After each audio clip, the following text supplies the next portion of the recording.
Today, as the world stands on the brink of what potentially could develop to be the Third World War, there is panic all around. As panic buttons have been pressed by several countries who are watching the developments in the Middle East, keeping a very close watch on an hourly basis. For a large part of the last few weeks, global leaders had stayed away from the tangle and did not want to get into the conflict in the Middle East between Israel and Iran and the Gaza. But after the entry of Trump into this picture and the attack on the nuclear installations in Iran, things have developed as every world leader is now sending out a call to de escalate, de escalate, de escalate. Something that otherwise had been ignored in the past. The weekend attack on the nuclear installations in Iran by B 2 bombers of the United States Air Force sent shock waves as the nuclear installations which were attacked in the stealth B 2 using the missiles clearly was a message to the world that America will not take things lying down and does not want things to go out of control. Though the attack by the B 2 bombers on the nuclear installations has not gone down well, even with the US population and I want to tell you something. Not only is this news that I've just heard this second alarming, that all of you have just heard, but it is so grossly unconstitutional. All of you know that the only entity that can take this country to war is the U.S. Congress. The President does not have the right. whether Iran chooses to retaliate. The threat to surrender, which was made by America, has been refused by Ayatollah Khamenei, and that could be a signal that things are not going to diffuse that easily.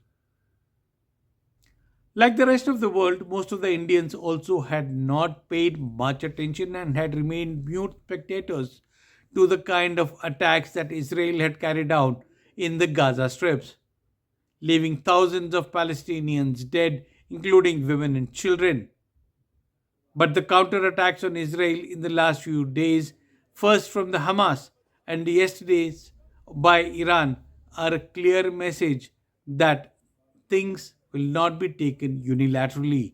All eyes could be on India in terms of trying to diffuse, and it's also critical for India at the moment to get into the negotiations and ensure that it plays a key role, because the economic attack that India could face because of this conflict, if it goes out of control, is likely to be very big. India today is one of the biggest importers of crude oil, and most of the crude oil is either of Iranian origin or passes through Hormuz Strait. And that could be something that could lead to a huge economic setback in case India is not able to convince either Iran or America to de escalate or sort out the issues that they have. For most of us in India, the biggest concern of the escalation of the conflict is the impact it will have on our economy, given the fact that at this juncture India is on a growth path, and what could be the consequences in case this war plays out for a longer time. India also finds itself in a quandary for the simple reason that India enjoys good relationship with all the three countries which are in conflict now. India has great trade relationships and depends heavily on Iran for the crude oil. On the other hand, Israeli Prime Minister Netanyahu and Indian Prime Minister have a great bond and defense deals that go on. Apart from that, the relationship between American President Donald Trump and Prime Minister Modi are well known. And that is where the predicament is, that how will India tackle this and where does it stand at the moment? While the foreign policy is still not clear and we still do not have any clarity on what could be the stance that India could take and the key role that Prime Minister Modi could play in terms of trying to help in the de escalation or negotiation if need be. And that could be something which could be very vital.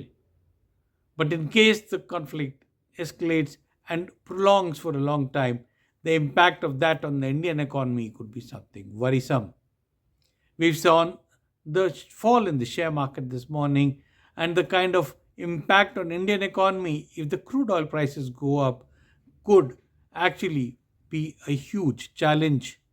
Given that India has been growing steadily at about 6 to 7%, this conflict could set back some of the growth that we've seen in the last recent few years.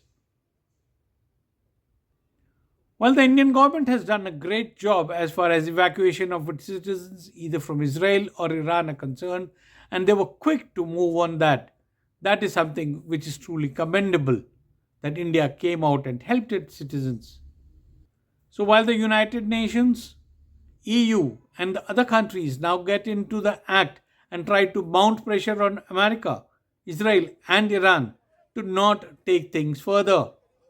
And that is something that is the need of the hour, given the fact that the humanitarian casualties in this conflict is rising by thousands every day. And that's the last thing that anybody could even imagine going in case the conflict prolongs. Wisdom has to prevail.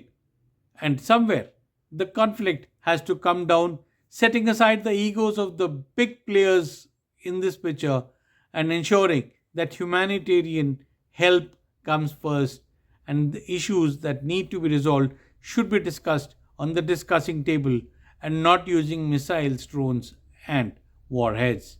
Vijay Grover, Bangalore.